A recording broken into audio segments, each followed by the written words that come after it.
if you're not doing a Passover in Jerusalem, you know, it's not being done right. Or don't let nobody tell you that you don't have to do the Passover because we're not in Jerusalem. That was just ordained when the Most High chose that place because Solomon built the temple in his name. After that, when we went in captivity, the temple was destroyed. Guess what? We were holding in captivities like we're doing today. The things that were written aforetime were written for our learning. So the same things we're doing today, don't think we weren't doing in the past when we were in captivity, because we were.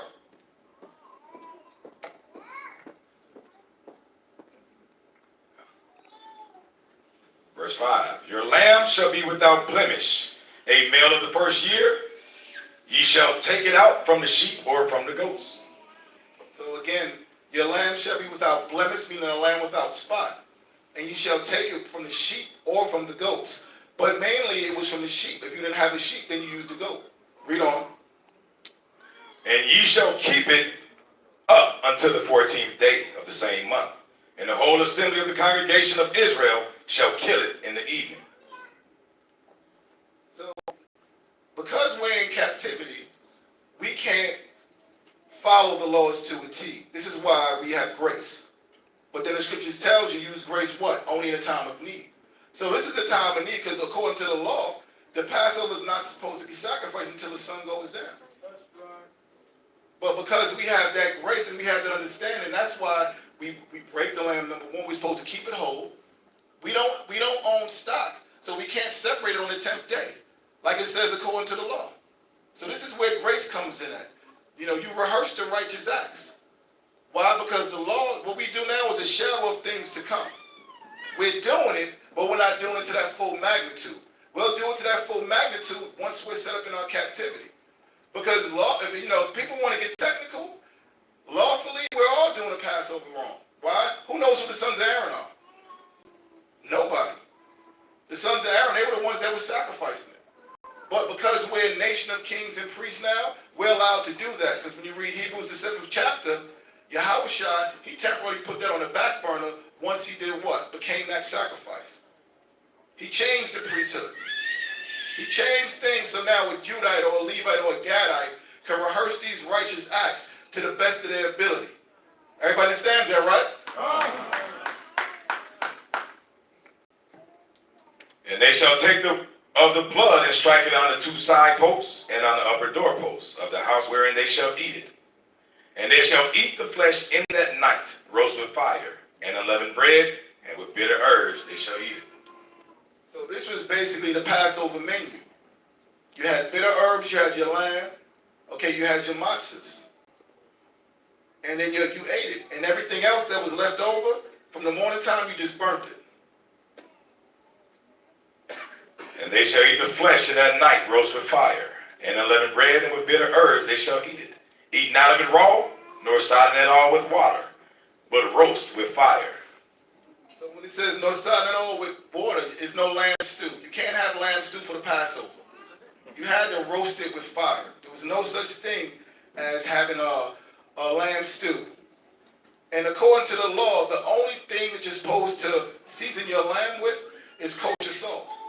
When you read Leviticus, the 2nd chapter, all the Most High sacrifices were seasoned with salt because the Most High made a covenant with us by salt.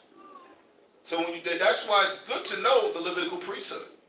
So if you got brothers making curry lamb and lamb with adobo and all that stuff, nah, you can't do that. Only kosher salt. All right, everybody understands that, right? And if you don't, this is where grace applies. We can't stone you. You understand? Because brothers before in the past, they were doing it a different way. And when we showed them in the scriptures how this was the Passover was a sacrifice. It's just not a regular meal. It's a sacrifice. This is why you have to put your best foot forward when you're celebrating the Passover, when you're eating of the Passover, because it represents the body and the blood of Yahushua. Everybody understands that, right? Come. His head with his legs and with the puritans thereof. And ye shall let nothing of it remain until the morning. And that which remaineth of it until the morning ye shall burn with fire. And thus shall ye eat it, with your loins girded, your shoes on your feet, and your staff in your hand. and ye shall eat it in haste. It is the Lord's Passover. So just to show you, you were given a particular instruction on how to eat the Passover. So the men, we had our staves in our hands, and what did we do? We ate it in haste. It wasn't something we were sitting back, just sipping and just eating leisurely. This is why that first, when we do that first eating of the lamb, all the men should have their staffs in their hands, and they should be standing, eating it in haste. Because think about the time frame. During that time frame, we were told that we were about to be redeemed out of Egypt. So what are you lollygagging for? What are you playing around for? This was a serious matter. See, people have to understand, when you're coming to celebrate the Passover, it's a spiritual thing. Don't make it a carnal thing. It's a spiritual thing. Don't make it a carnal thing. You have to understand that. Because you're given a proper instruction. You know, I know brothers and sisters like to get garments and everything, and that's fine. That's a good thing. But don't let that obstruct what you're here for. Because what you're really here for is to serve Christ and serve the Most High. That's what we're really here for. You understand? Everybody understands that, right? Think about the severity of this day and what this day represents.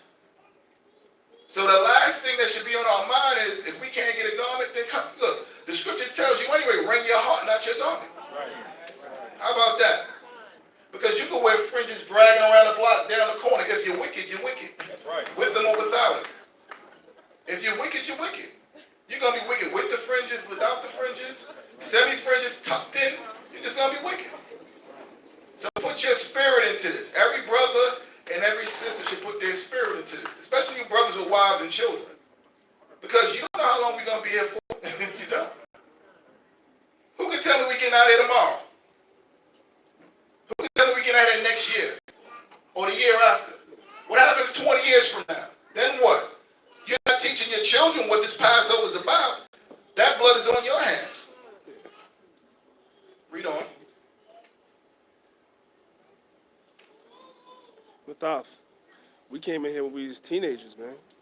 Now we old men. Quick announcement for the brothers and sisters here in attendance. As the sisters are passing out the Passover portions, please hold fast. Do not eat it or drink it yet. All right? Just hang on to it. Don't eat it yet. We're going to do it as a body. Yeah, just bear with us. I know we ran a little late, so just bear with us in the spirit of how much Yahushua. But like the brother pointed out, like we came in as teenagers. Danyaahla, myself, other brothers that we know Zabak, we were young men. We're in our 40s going into our 50s now. 40 more years, we'll be into our what? Our 60s going into our 70s. So the key is this: hold fast to Yahushua. You don't know when he's going to come. You know, because everybody wants to see what? They want to see Yahushua when he comes back. But guess what? We might die in his kingdom. Who told us we wasn't that generation that was going to be wiped out? Who told us that? Think about that. This is why you brothers need to teach your wives and your wives to your children properly. That's what you need to do. Every brother understands that, right? All right. God, you teach your wives so your wives can probably teach your children. Because we don't know when we get out of here. Don't tell me what you see. I see 3 years. I don't see that. Who told you that? You teach every day like it's your last, but you don't know when your last is going to be. That's the part of the gospel we don't know. That's when it talks about we know in part, we see in part. We know everything about the kingdom, how it's going to be, the joy it's going to be. What's the part we don't know? When we're going to get it. Because Moses and those men, they knew they weren't going to get it that right then and there. But they still forsook the world and followed Yahushua. So what are you brothers going to do? What are your sisters going to do? Or single sisters up in here? What are you going to do? Everybody understands that, right? Read on.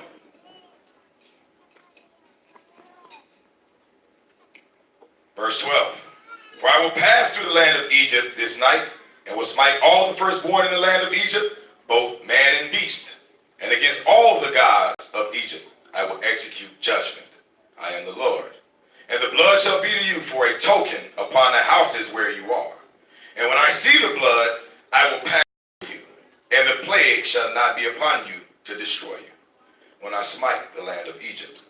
And this day shall be unto you for a memorial, and you shall keep it a feast to the Most High throughout your generations. You shall keep it a feast by an ordinance forever. So who doesn't understand that in here? Everybody understands that, right? You're supposed to keep it as a feast forever. It's an ordinance. So it's a part of the what? The law. And this is a part of the law that we can do.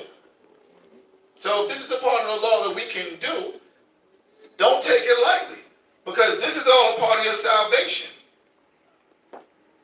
All this that we do is a part of our salvation. Because this goes into what law? Loving the Most High with your heart, soul, and mind. That's why the laws were simplified into 2 laws. When you love the Most High with your heart, soul, and mind, what are you going to do? You're going to keep His commandments. Right. You're going to serve Him. You're going to make sure you honor and worship and praise Him and His Son on these feast days. Because it's not about us today. It's all about what they've done for us. Right. And it's a prelude to what's going to happen in the future if we endure till the end. Because when we endure to the end and He comes back, if He comes back in our lifetimes, then that's a beautiful thing. But if He doesn't, guess what? It's still a beautiful thing. That's right. You know why? Because we're still going to be resurrected as long as you die in your house shop. Read on. 7 days shall you eat unleavened bread. Even the first day you shall put away leaven out of your houses. So not only are you celebrating the Passover, which is the first day of unleavened bread, we are also celebrating Chag Matazawah, which is the feast of unleavened bread.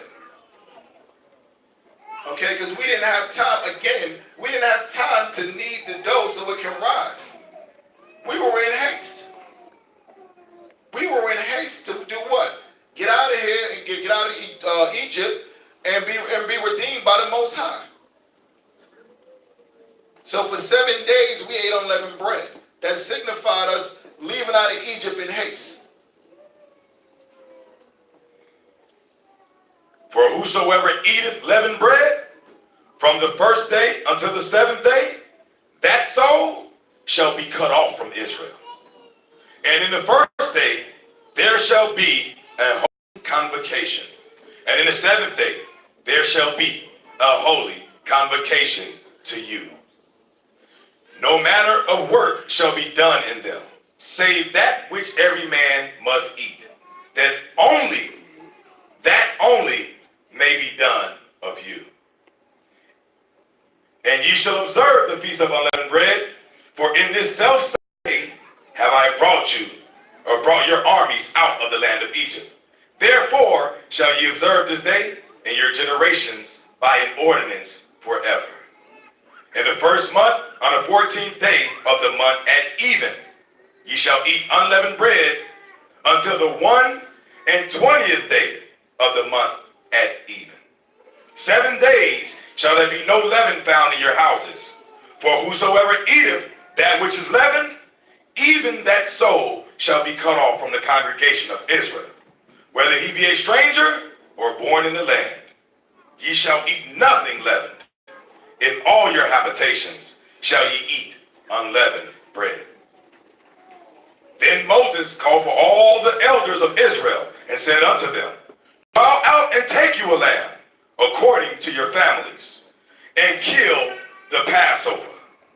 And ye shall take a bunch of hyssop and dip it in the blood that is in the basin, and strike the lintel and the 2 side posts with the blood that is in the basin. And none of you shall go out at the door of his house until the morning. For the Lord will pass through to smite the Egyptians. And when he seeth the blood upon the lintel and on the 2 side posts, the Lord will pass over the door and will not suffer the destroyer to come in unto your houses to smite you. That's self-explanatory, right? That doesn't need to be broken down. Not at all. All praise to Hamashiach Yahushua. Because remember, he was with us during that time period. Hold this quick fast and get 1 Corinthians, the 10th chapter. Just to show you, he was with us throughout from the beginning till the end. That's why he said, I'm the Alpha and the Omega. He started it and he's going to finish it. And only he's going to finish it. Why do you think all those black leaders failed throughout the generations? They failed because they wasn't the anointed Messiah to redeem the people. The FBI is not going to be able to infiltrate Christ. Malcolm. The CIA won't be able to infiltrate Christ and the army of his angels. You can't do that. Malcolm. There's no negotiating, no selling out.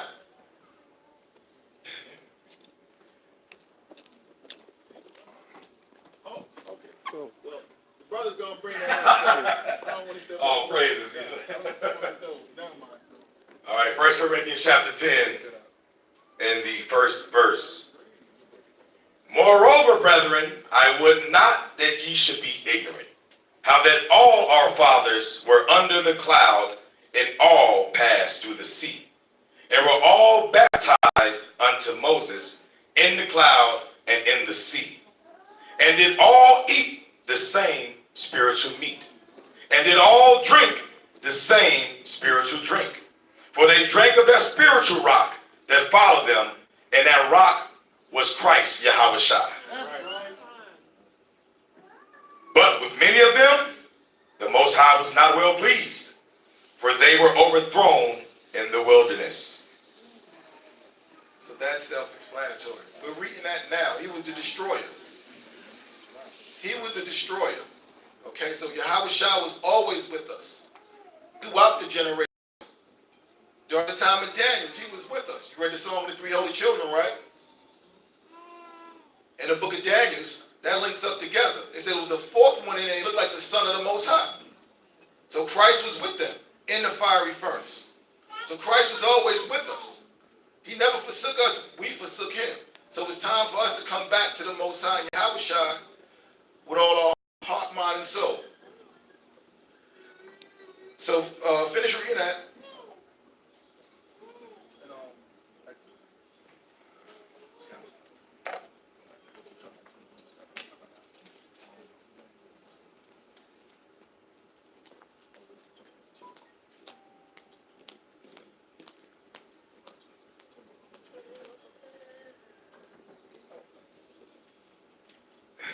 This is the book of Exodus, chapter 12, and verse 26. And it shall come to pass, when your children shall say unto you, what mean you by this service? That ye shall say, it is a sacrifice of the Lord's Passover, who passed over the houses of the children of Israel in Egypt, when he smote the Egyptians, and delivered our houses, and the people bowed the head and worshiped. So you see the importance of teaching your children, right? Because if you have a newborn and we're here 20 years from now, who's going to be doing the services? Your children. 20 more years, that child will be 40. If he has a child, guess what? That child will be 20. So this is the importance of doing what? Teaching our children. Right. That's the importance of teaching our children. So we can keep this thing going no matter how long. No matter how long it takes for us to get to the kingdom, we have to make sure that we're secured by teaching our children. Everybody understands that? Come.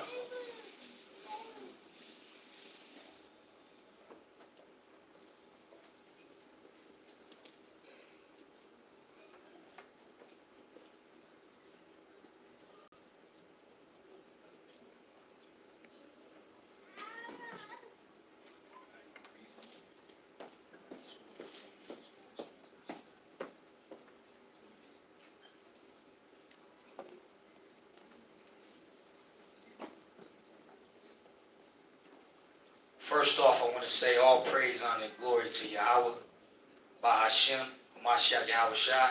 I want to thank everybody that showed up to Cleveland, Ohio to celebrate this Passover with I Am Israel, No Division. We thank each and every one of you for coming out. Give yourselves a round of applause. Everybody looks beautiful. I want to say Barakatah, royalty, Barakatah. I want to start off with the book of Leviticus, chapter 23, verse 6 and verse 7. So within this Passover, the elder, he read how we had to remove the leaven from our houses.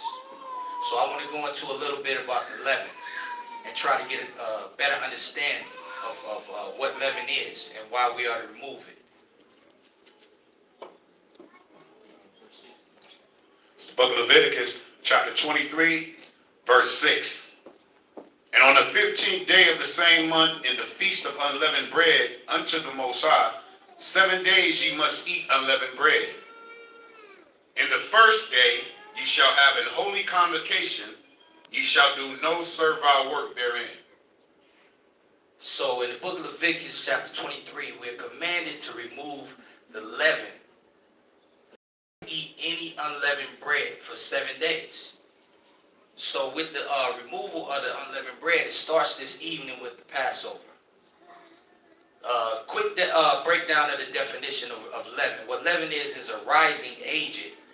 And if you know anything about baking, you put leaven in your cakes in order for them to rise. But in the Bible, it's a twofold meaning. One, when Yahushua speaks of leaven, he's so leaven in the parables that Yahushua spake is speaking about hypocritical doctrine that has people getting puffed up, that has Israel coming up against one another in a negative way, not loving one another as we're commanded to do. Give me the book of Exodus chapter 12 and verse 19. So that's just a quick definition of what leaven is.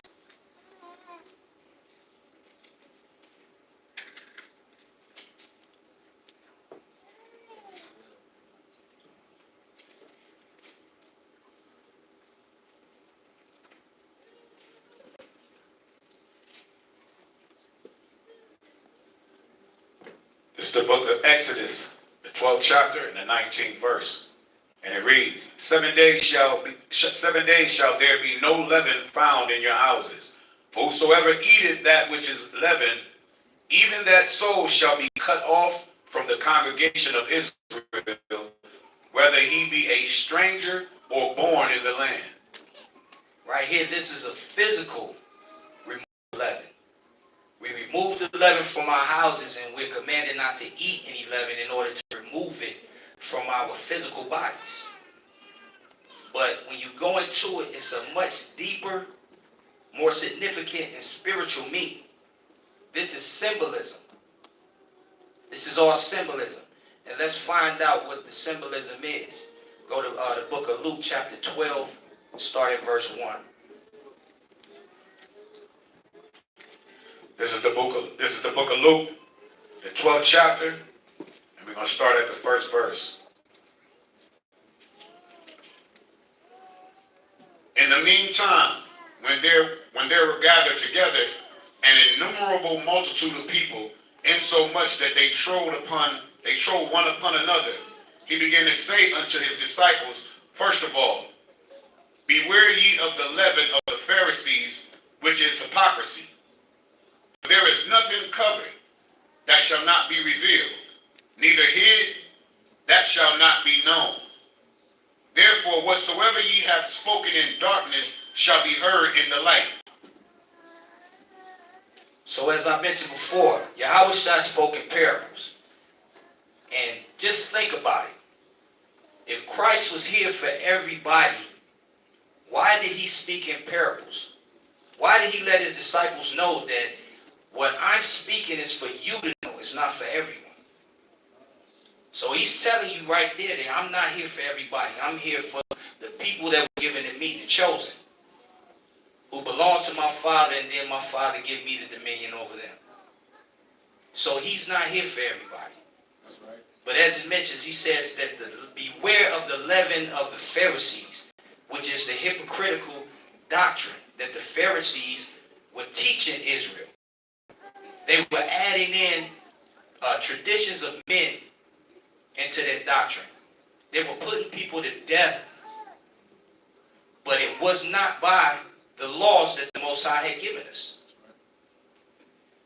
And I'm going to give everybody just a quick insight. So if you want to spot the Pharisees, as the scriptures say, what was written aforetime was written for our learners. So just a very quick way of spotting the Pharisees is you go to the book of Isaiah chapter 8 and verse 20, and it'll tell you exactly how to spot the Pharisees. Right? Isaiah 8:20.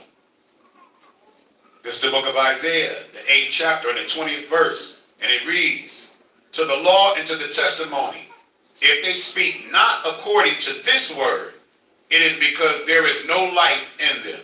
I'm going to say that again. Isaiah 8:20. "To the law and testimony, if they speak not according to this word, it is because there is no light in them." So if they're not speaking according to the words that the Most High gave us in this Bible, that's a simple way to spot a hypocrite and a Pharisee. It's a lot of people, I'm going to tell you, the people that despise this Bible the most is Christians. That's right. Christians will tell you everything that their Pharisee pastor told them. But when you try to correct them and say, well, look, let me show you in the Bible that it does not say that. They say, no, don't open that. I don't want to see that. Just tell me. You tell me. The Bible is kryptonite to a Christian. That's right. So what exactly is that light that's not in them when they don't speak according to the laws and the testimony? That's simple. We're going to go to the book of Proverbs chapter 6 and verse 23, and that'll explain exactly what the light that's not in these hypocrites. This is the book of Proverbs, the 6th chapter, the 23rd verse. "For the commandment is a lamp, and the law is light, and reproofs of instruction are the way of life." So that light is the law. So if they're not speaking according to the law, they're not speaking the word of the Most High. We get the book of Matthew chapter 23 and verse 27. Right. Bring it out. It's the book of Matthew, 23rd chapter, the 27th verse. And it reads, "Woe to you, scribes and Pharisees, hypocrites!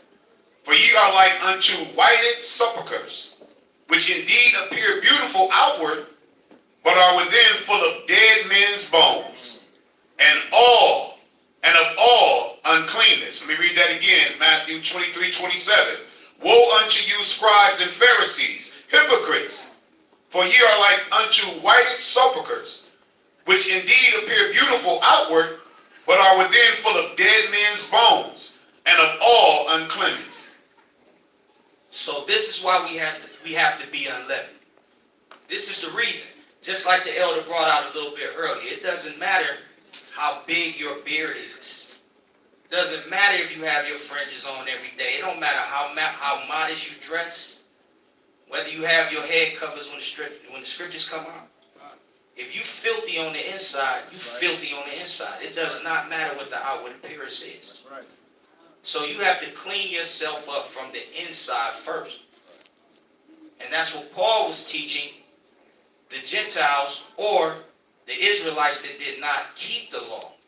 He was telling them to clean yourself up on the inside first. Don't worry about getting physically circumcised. Clean yourself up. So if you're full of leaven, that's the spiritual meaning, that you're unclean on the inside to the Most High. You're full of hypocrisy and iniquity. And your heart being unclean is the spiritual leaven. That's why we have to remove it from our houses. That's the physical act. We remove it from our houses. Just think about it. I'm going to show you how everything is in the scripture. You remember when we was in the world, when we were celebrating New Year's in January, I don't know about everybody. I know that my mother would say, well, you know what? We got to clean the house up before the New Year's come in. That's scriptural, but not according to what the Most High gave us. The Most High say you have to remove the leaven. So we physically remove the leaven from our houses, and then we stay away from leaven spiritually ourselves. Because when you think about it, are not we the house of Judah? Or what? Are not we the house of Israel? That's right. So we have to remove the leaven from our houses as a body. of people. We can't come into the new year with the old leaven that we had last year. So we have to remove that. We can't come into the new year camp banging. We can't come into the new year on that. We can't come into the new year on Facebook arguing, disputing, debating one another, insulting one another. We got to leave that in last year. This is the new year. We have to remove that leaven from ourselves. Let me have the book of Leviticus chapter 19, start at verse 1, verse 2. This is the book of Leviticus, the 19th chapter, verse 1. And the Lord spake unto Moses, saying, Speak unto all the congregation of the children of Israel, and say unto them, Ye shall be holy, for I am the Lord your power, Yahweh, am holy. So we have to remove the leaven to be clean, to be separate from the world. So we have to be holy, like Father, like Son. Yahweh is our Father. He's holy. He said we have to be holy like He is. Right. Like father, like daughter. You have to be holy because the Most High is holy. So how do you remove that leaven? It's much easier said than done. In the book of Matthew 18, Yahweh said that you have to forgive your brother 7 times 70. That's how you become holy. That's how you remove the old leaven. We have to be more patient with one another. We have to be more loving towards one another. That's right. Right. We have to see the value in one another. Right. Because when I see the value in you, you look just like me. So I see the value in myself and we treat ourselves accordingly. So that's how you remove the old leaven. And the very first step to remove the old leaven is that you have to be able to stand in the mirror and have an open and honest evaluation of yourself and say, you know what, this is what I have problems with. So I got to work on that to take care of it. That's how you remove the old leaven. Give me the book of 1 Corinthians chapter 5, verse 6. This is the book of 1 Corinthians, the 5th chapter, and the 6th verse. Your glorying is not good. Again, your glorying is not good. Know ye not that a little leaven leaveneth the whole lump? Purge out therefore the old leaven, that ye may be a new lump, as ye are unleavened. For even Christ our Passover, Yahushua, is sacrificed for us. So each and every one of us have been blessed to be opened up to the truth of who we are as the children of the Most High. But you can't allow yourself to get puffed up because you know who you are. That's right.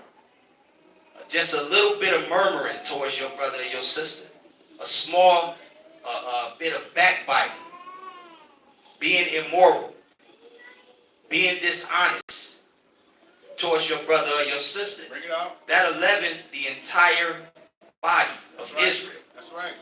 Because when the spirit jumps, be that way, and you talking to your brother, and you like, man, you know what?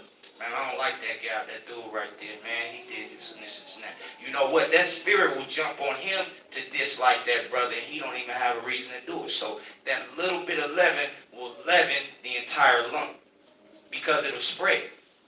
We have the book of Romans chapter 12, verse 4 and verse 5.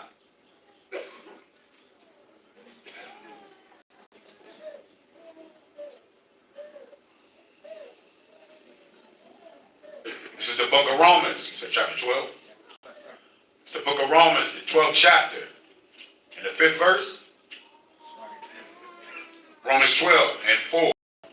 For as we have many members in one body, and all members have not the same office, so we, being many, are one body in Yahushua Christ, and every one members one of another. So we, being many, are one body in Christ Yahushua, and every one members one of another. So each and every one of us in this room is a member of the body of Yahushua. Each and every one of us. We all have different levels of understanding. We all have different talents. We all have different purposes. but we're all members of the same body of Christ. So that one little piece of leaven that comes into your brother or sister, Salaki, will end up leavening the whole body. You just got to think about it when you go into the book of Joshua. When he ended up taking the spoils that he wasn't supposed to take, it ended up doing damage to the entire army of Israel because they couldn't up and go to war against the people because he sinned. So that one person, just because he sinned, did damage to the entire nation. They lost about 3,000 or 4,000 members of the military just because of this one man and what he did, which he wasn't supposed to do. So we have to be accountable for one another. That's right. We got to correct one another in love, not in insults, because we all damaged. We got to build one another. We can't tear each other down. Let me have Colossians chapter 3, verse 5. This is the book of Colossians, the third chapter and the 5th verse. Mortify therefore your members which are upon the earth, fornication, uncleanness, inordinate affection, evil concupiscence, and covetousness, which is idolatry. So this is what the leaven is. This is spiritual leaven. All of these things are what spiritual leaven is. You got to think about it. Just a small bit of leaven will destroy all of us. Just think about it from a medical standpoint. You could have a toothache. You can have an infection or a cavity in one of your teeth. And that infection could spread through your bloodstream and cause you to have a cardiac arrest if it reaches your heart. That's the same reason why we have to remove the leaven from our body. If there's somebody who they can't get right, you might have to separate from them. Give them time to get themselves together. But we have to extract that tooth. We have to get rid of the leaven. Elder, could you give me 1 Peter chapter 1? Start at verse 13. Read 13 through 16.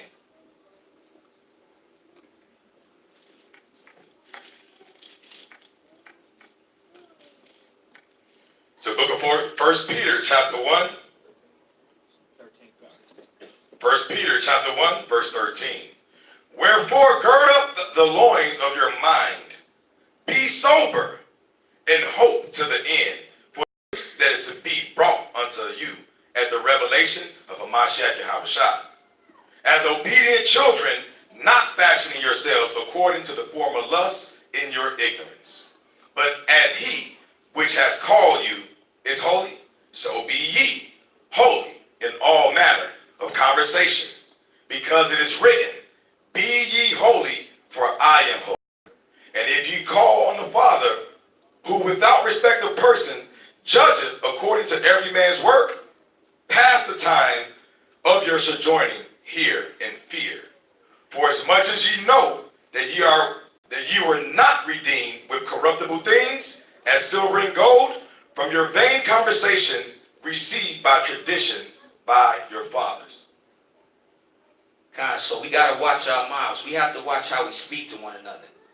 We have to keep our conversations in the heavens. We got to speak positively. We got to speak life into each other because it's hard. We have to endure this. You got to understand. These last 3 or 4 months, we've been bombarded by so much wickedness. You know, we had to go through dealing with Christmas, hearing Christmas carols everywhere you go, dealing with Valentine's Day, New Year's. All these things it brings you down because it's a bunch of high-level witchcraft that's involved with these things. That's right.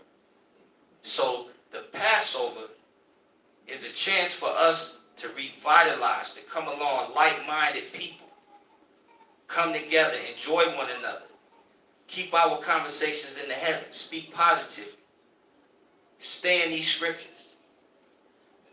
The last scripture I'm going to go to is Matthew 6 and 33.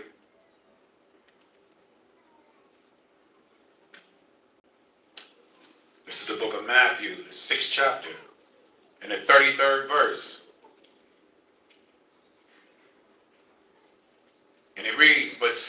first the kingdom of the Most High and his righteousness, and all these things shall be added unto you. Again, Matthew 6:33. But seek ye first the kingdom of the Most High and his righteousness, and all these things shall be added unto you. All right, Shalom. Let me get 1 Corinthians, the 10th chapter, and I want to pretty much expound on what the brother just brought out and bring some precepts out that's going to correlate to the things that was just said. So 1 Corinthians 10, verse 16 through 18. The book of 1 Corinthians, the 10th chapter, the 16th verse. The cup of the blessing which we bless, is it not the communion of the blood of Christ, Yahushua? The bread which ye break, is it not the communion of the body of Yahushua? For we, being many, are one bread and one body. For we are all partakers of that one bread. Behold, Israel, after the flesh, are not they which eat of the sacrifices partakers of the altar? So like the brother brought out, there's one body, one spirit, and one mind. We're all a part of that bread.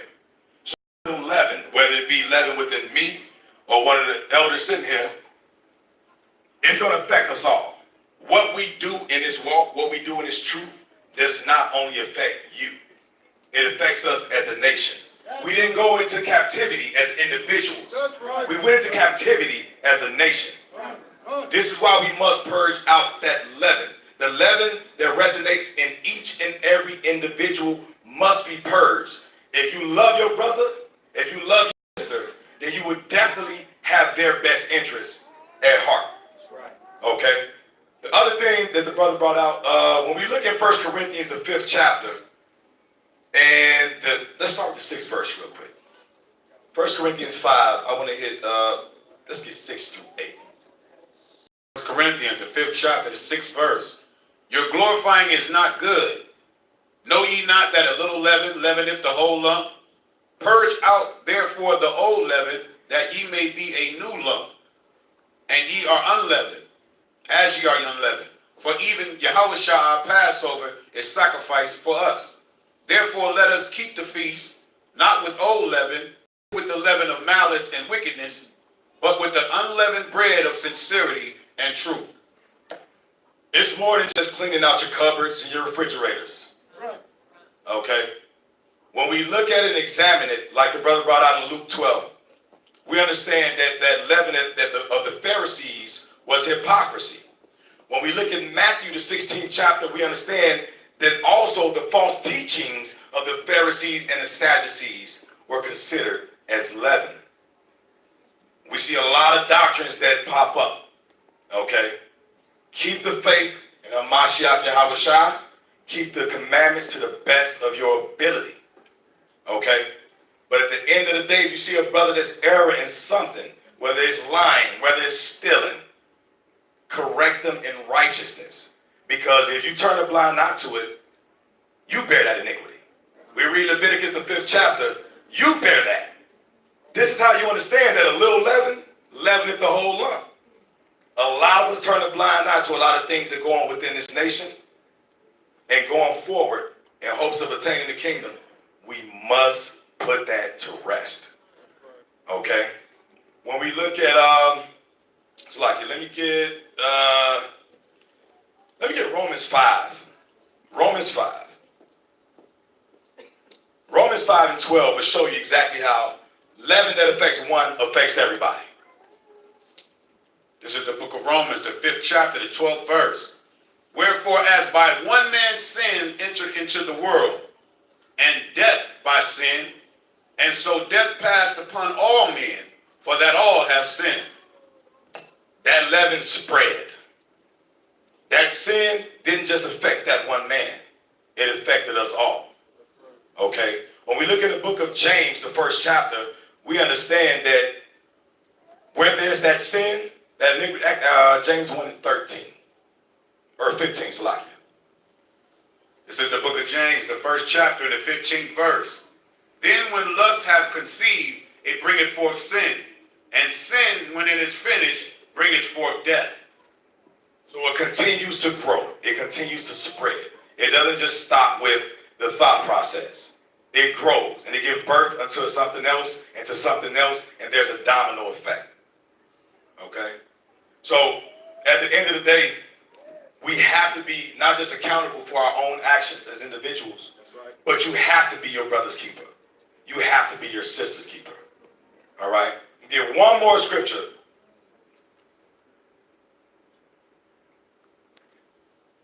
I'm going to get one more scripture. God,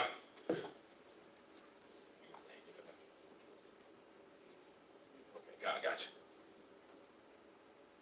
Let's get Acts 20:6. What I want to end off with myself is that a lot of people tell you that these holy days have been nailed to the cross. They're Old Testament. Right. Okay? But what we'll see is that even after our Messiah was put to death, even after he risen, these days were still observed. That's right. They were still observed. I don't know what part of the New Testament is not being read in the churches today, but clearly they've ignored this portion, Acts 20:6. This is the book of Acts, the 20th chapter and the 6th verse. And we sailed away from Philippi after the days of unleavened bread, and came unto them to Troas in 5 days, where we abode 7 days. This also is to those who say that you can keep the Passover in Jerusalem, that you can keep the Feast of Unleavened Bread in our homeland. Clearly, this was observed in Greece, if you don't know where this is at geographically. So again, saints, keep the commandments and the faith in Hamashiach Yahushua. May you all be blessed. And remember to cleanse your temple. That's right. The things in the Old Testament, those things were a shadow of things to come. So when we look at ourselves as that temple of the Holy Spirit of the Most High, we have to clean out these spiritual cupboards. All right? Most High bless and keep you all. Let me end up real quick with the book of Sirach, the 28th chapter, man. It's just touch my spirit. You got the apocrypha on you? I got it. Sirach 28. Yeah, Sirach 28 real fast. And I want all of us in here to examine these. I'm just going to go through this real quick. Just a few scriptures in there. I want all of us to examine this.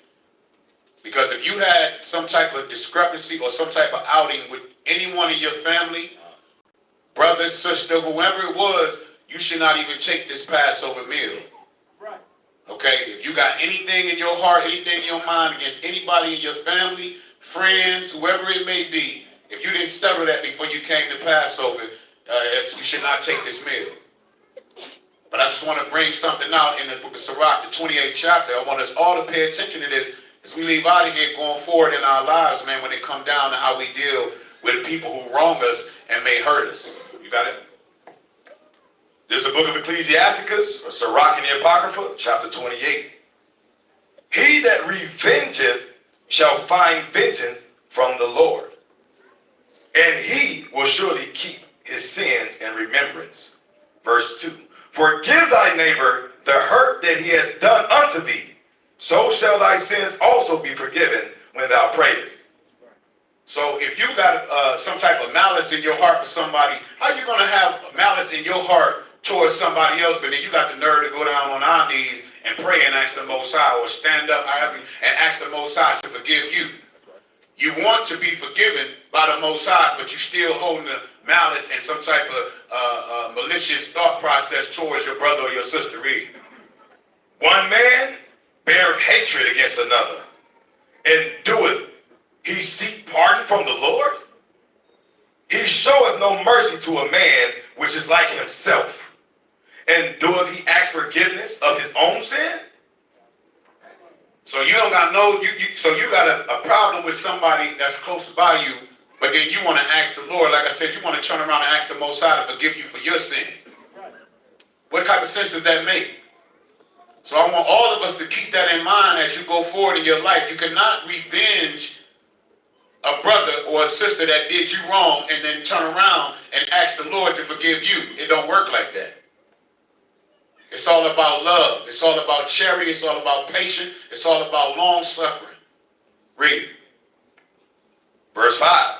If he that is but flesh nourish hatred, who will entreat for pardon of his sins? Right, last one.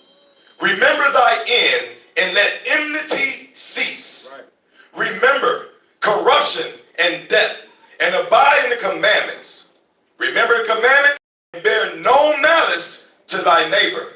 Remember the covenant of the highest, and wink at ignorance. Let me read that last one again, man. It said, remember the commandments and bear no malice to thy neighbor. So remember these commandments and don't bear no type of malice towards your brother or your sister. Period. Right. Okay? Remember the covenant of the highest and do what? And that ignorance. And a lot of us have a problem with doing that when somebody wrong you. They may not know no better. So you never, I tell my brothers and sisters around me, never let someone else's emotions evoke yours. Right. Never do that. Always stay sharp. If somebody wrong you, it could be in complete ignorance that they wrong you, and you should wink at that.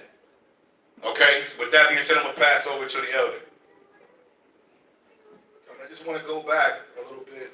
You know, Zion, you was bringing out about how your parents cleaned their house every New Year. See, that's in the scriptures right there. Right. All that's in the scriptures. That's in the law. When you read the law, the priests, they cleanse the temple in the New Year. And they also reconcile for the people in the beginning of the New Year. Go to Ezekiel the 45th chapter and the 18th verse. Then from here we're going to go into Corinthians, the 11th chapter. Just to show you the significance of the New Year. The New Year is a spiritual beginning every year when the New Year comes. This is where you get New Year's resolutions from. Because your mind frame has to change. You should think about what you did the year before and how could you bring yourself closer to Yahweh. Every year you should do that. You shouldn't be dealing with your nationality for 3, 4, 5 years and you're still on that same level as you just came in the truth. You should always evolve into righteousness. Right. Everybody understands that, right? Ah. Come, so read Ezekiel the 45th chapter and start at verse 18. There's the book of Ezekiel, chapter 45, and verse 18. Thus saith the Most High Power, in the first month, in the first day of the month, thou shalt take a young bullock without blemish and cleanse the sanctuary. So see, that's where you get that spring cleaning from. Because in the beginning of the year, it says the first month, the first day of the month is Abib, the springtime. So this is where you get that terminology, spring cleaning, from. A lot of the things that we do today goes back into the Bible. They just put a different twist on it. So the temple was cleansed in the new year. Now in this day and age, guess what? Your body is the temple, correct? Right. Is not your body the temple? Yahweh said your body is the temple and ye are bought with a price. That's why he said you can't defile your temple because I own it. Yahweh, when he died for you, you have to understand something. You no longer belong to yourself now. You belong to Yahweh. That's why everything we do in the name of who? Hamashiach Yahweh. Everybody understands? Good. Read on. Verse 19. And the priest shall take of the blood of the sin offering and put it upon the posts of the house and upon the four corners of the settle of the altar and upon the posts of the gate of the inner court. And so thou shalt do the 7th day of the month. For everyone that erreth, and for him that is simple, so shall you reconcile the house. So what we did in the 7th day, we did this for everyone that erred and everyone that was simple. So you have to understand at the beginning of the year, you have to want to get yourself right with the Most High before you eat of the Passover. You have to get yourself right with your brothers and your sisters before you eat of the Passover. So go to 1 Corinthians, the 11th chapter, and get to the point so we can wrap this up. It's the book of 1 Corinthians, chapter 11, and verse 23.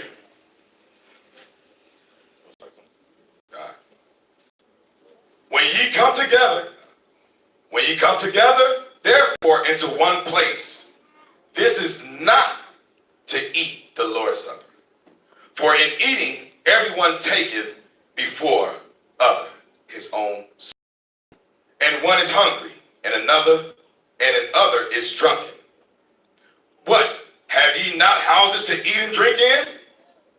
Or despise ye the church of the Most High, and shame them that have not? What shall I say to you? Shall I praise you in this? I praise you not. So in other words, it's like this. If you're hungry, you're waiting to eat, and you're not understanding the spiritual aspect of what's going on, you really don't need to be here. That's just being honest. Because the service starts late. I'm going to be honest with you. I don't know any service in any congregation that starts on time. That's just a fact. That's right. What congregation in there ever started a Passover service on time? Give me the keys to that thing. Yeah. We got to talk later. We got to talk later. Yeah. Hopefully so. Exactly. That's the thing. We might not show up on time. Planes delayed and everything, man. But it's a rarity. The Elder Shaol's case, that's a good thing. We need to follow him. Right. But it happens. But the whole thing is what? Getting your mind right with Yahweh Shai, observing the day at hand. So don't come with the spirit of, like the brother talked about, have that leaven in you. You can't have that leaven in you. Because this is not that type of celebration. You have new moons and other feast days, and you have to close it on unleavened bread to do that. But on this day, it's just totally different. You are instructed to eat the Passover a certain way. You're supposed to eat it in haste. On any other feast day, you can take your time. But on the Passover, you eat it in haste.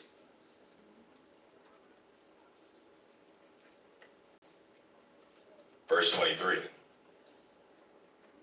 For I have received of the Lord that which also I delivered unto you, that Hamashiach Yahushua, the same night in which he was betrayed, took bread. And when he had given thanks, he brake it and said, Take, eat, this is my body, which is broken for you. This do in remembrance of me. Understand, when Yahweh Shai was nailed to that cross, his body was broken. They tortured him. They tormented him. So you have to understand, when you're eating of the Lord's Supper, the significance of the Lord's Supper. Why we're doing it.